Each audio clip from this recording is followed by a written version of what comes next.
Wanted to talk to you about a great product that a company sent me. The people that follow me would know that I'm a real light geek. I love anything to do with lighting. And LumiCube asked me, or LumeCube asked me if I'd be interested in having a look at the version 2 of this light. I've been looking at this light for a while due to its form factor, which is so small. And now that I'm getting into video, this will be a great solution to have as an on-camera video due to the size that this unit is. And it's really, really small, very, very light. So on the front, it does have two filters that are attached at the moment. They're connected by magnets, which are really strong. And there is a CTO gel that you get here if you want to warm up, if you're using very nice warm lighting and things like that. And there's also a nice diffuser as well, which gives you much softer light than the bare LED that you see here, which is really powerful. Like I said, the magnets hold very, very strong and won't fall off. There's no way they're going to come off. So let's now have a look at the unboxing. So the box looks like this, really nicely presented actually. Just says there LumeCube, and it's LumeCube 2.0. Looks really nicely presented. Just some pictures on the back through here. It's going to be interesting to see how this works. So let's have a look at what's inside. So if I open this up, you can see there's some instructions on the inside of the box itself. So what you have here is you've got the LumeCube 2 light. There's also a modifier for gels, a magnetic warming gel, and also a little diffuser, it looks like.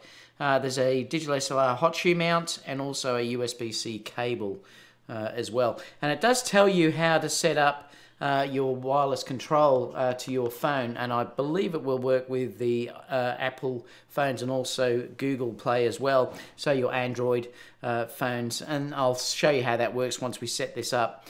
We'll go through the specs now, so I'll talk about what the specifications are. So let's have a look at the specifications. So it is 1.6 by 1.6 inches in size, so it's about the size of a golf ball. It's true daylight balance, so you're getting 600 Kelvin temperature, which is great, and it's 95 plus CRI. So it's very, very accurate if you're dealing with daylight balanced. It's got an 80 beam angle, and with 0 hotspots. It's got USB charging. That's great because now everything I'm buying has USB, so it's great that it's got that universal sort of adapter for charging. It is durable aluminium body, and it's waterproof to 30 feet, so you can use this if you're sort of just going in shallow water and things like that, which is really great. It's got 750 lux at 1 meter, and it lasts for 1 hour, 1.5 hours runtime at 100% output, and you're very rarely probably going to need it at 100%, and I'll show how bright this is a little bbit later. It's got 2-button control system for increasing the brightness manually. It's got wireless control via the LumeX iPhone and Android app, and you can do that from 60 feet away. It's got a 360-degree optical sensor for slave flash capability, so you can use this with a flash system if you wanted to, say for instance, use an on-camera flash or something like that and have that as just a boost for a hair light or something like that, or a little bit of fill in the background or whatever. It will work as an optical slave. It's got a built-in 1/4 thread for mounting on a tripod, and it has this special low light mode that I'll show you, and that could be great for nighttime photography and things like that if you just want to see something on the back of your camera, or just to barely light something up if it's too bright, like if you're doing nighttime star sort of shots and things like that. And the accessories included are the shoe mount, the warming gel and diffuser, etc. So they're the accessories included in the box. Now this part of the box has it's sort of got a perforation on the side. I suppose that's to make sure that it hasn't been opened. So I suppose you just pull that down to get into there, and then that will just flap open as well like that. So what we have in here is you've got LumiCube itself. Actually, there's a bit of weight to it. I'm surprised. It feels really nicely made. So that's the actual cube. Well, let me take this out. We'll have a look what else is inside here. There is your USB cable.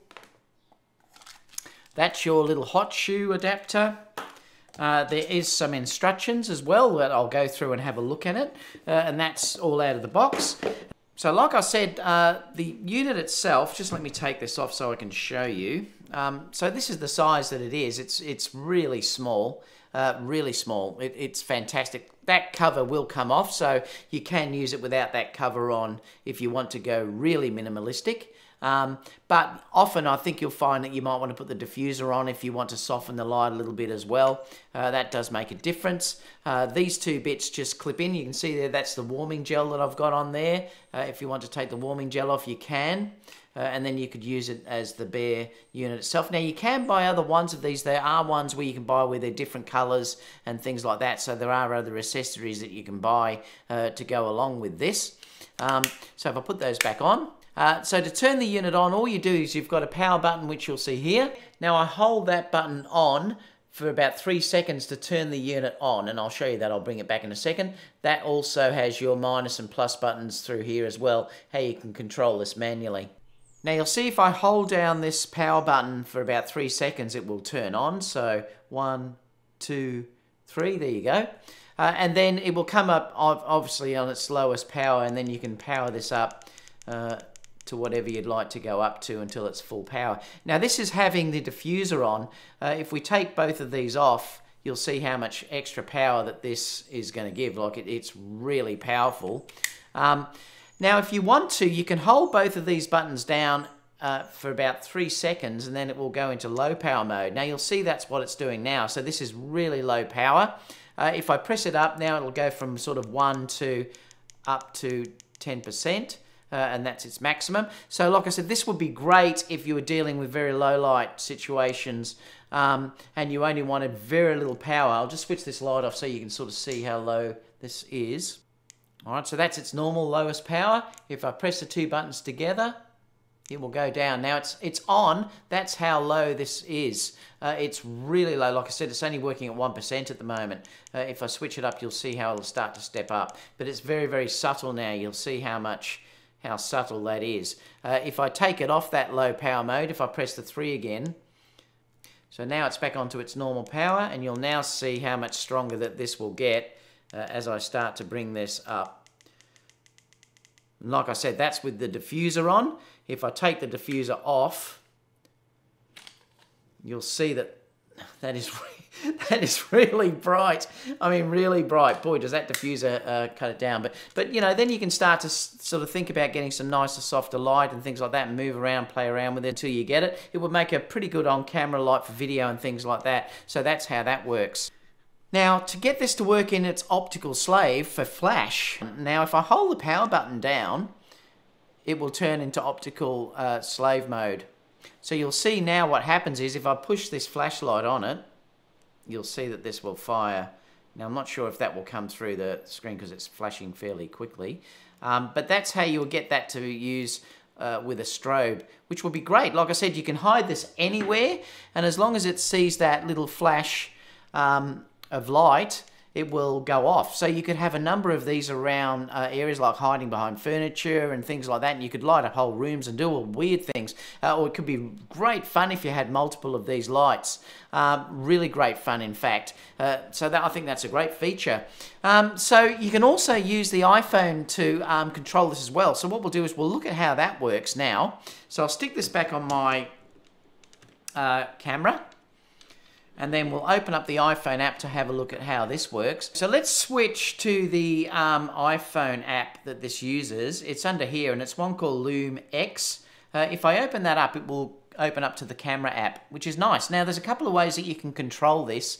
You can, if you want to, just click to here, and then I can turn everything on, and you'll see that now the light has switched on the camera through here. Now I can control that as well through here. If I go to brightness, for instance, you'll see that the light is moving up and down, which is great there. You can also put onto here, if you want to, it'll start to strobe. Like that's 1 hertz strobe. You can then go up to 2 hertz strobe, all the way up to 10 hertz if you want to go that way. Which is great. So you've got full control over that as well. It does tell you what your battery is at the moment, and it's saying it's 100%. You can turn, like I said, everything all off if you want to. So this is sort of manual controlling things. You can turn the optical trigger on if you wanted to. There's also red eye available if you want to use red eye, and there's a dive mode as well. I'm not sure what that is because I haven't used that, and I don't do diving anyway, but there is a dive mode there as well. But what I like about this is if I turn this all off, if I go back to the camera, okay, so let's look at how this works. There's two ways that you can go here. If I click on video, the light comes on. Now that will be on constantly. That's because you're shooting video, so you don't want it to sort of strobe off. If you click on to stills, you'll notice here that the light stays off. Now the light will come on at the intensity that you've set it at when you take a photo. For instance, now if I click onto here, you'll see the light comes on and then it takes a photo. Now to view the photo, you can just come up to here and you'll see that the photo now is inside here, and you can see where it's lit up, and you can see the shadow that's sitting behind here as well. So that's how that works. Let me just go back to here. You can bring it forward if you want to bring it to your face as well, if you were doing selfies and things like that. If you click back to here, this is how you can control your brightness of the image or the flash that you're setting off. Like for instance, if I set it up at 85% and come back and then take another photo, you'll see it's much brighter now. Now you can also change exposure if you're looking at this as well. If I click on the image itself here, I can then drag up and down and you can change exposure, and this is where your focus will be as well. So depending on where you move this around, that will be your focus point, and then you can change your exposure as well. So it seems like it's a really powerful little app, really good. And like I said, if you want to then go into this area here, you've got full control over flash, constant light, strobe, and strobe 2. You can turn your red eye on if you want to. So it's a really cool little app that you can use, and you can, if you have a GoPro, use this with a GoPro. I haven't got a GoPro, but you can use it with a GoPro. But just such a great little feature to have. I just wanted to show how dark this room is at the moment, just so you can see what a difference that this lights make. So Kerry's going to turn the light on. So she'll hold it for 3 seconds and it will come on. Now she'll just press it to bring up the power. So you can see the difference that this makes in this room. It's incredibly bright. So that will show you the difference that we have from starting in almost darkness up to, like you're seeing now, just from this one very small light.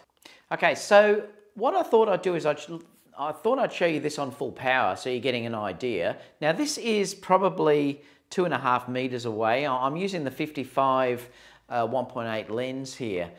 So it would be at least 2.5 meters away from me, the camera. So it gives you an idea about that distance away. So obviously if you came closer, if you would say doing just heads and shoulders, you could turn the power down probably half to what it is. So let me just measure what this is reading. So I've just got my light meter here. And it's saying that I'm on f1.8, which is what I've matched on my camera anyway. I'm 50th of a second, and I'm on ISO 500. So the ISO is very low at this setting. Like I said, I often run my camera at 3200 ISO. Sometimes I've even gone up to 6400 ISO. As long as you're careful with your exposure, it's fine. But generally, I could go way above what I've got here. So it shows you the sort of power that this light has. Now, the filter itself is going to drop the exposure a little bit. So now if we put the warming filter on, which is the yellow CTO, we'll have a look at what that does. Now I have set this on white balance of daylight.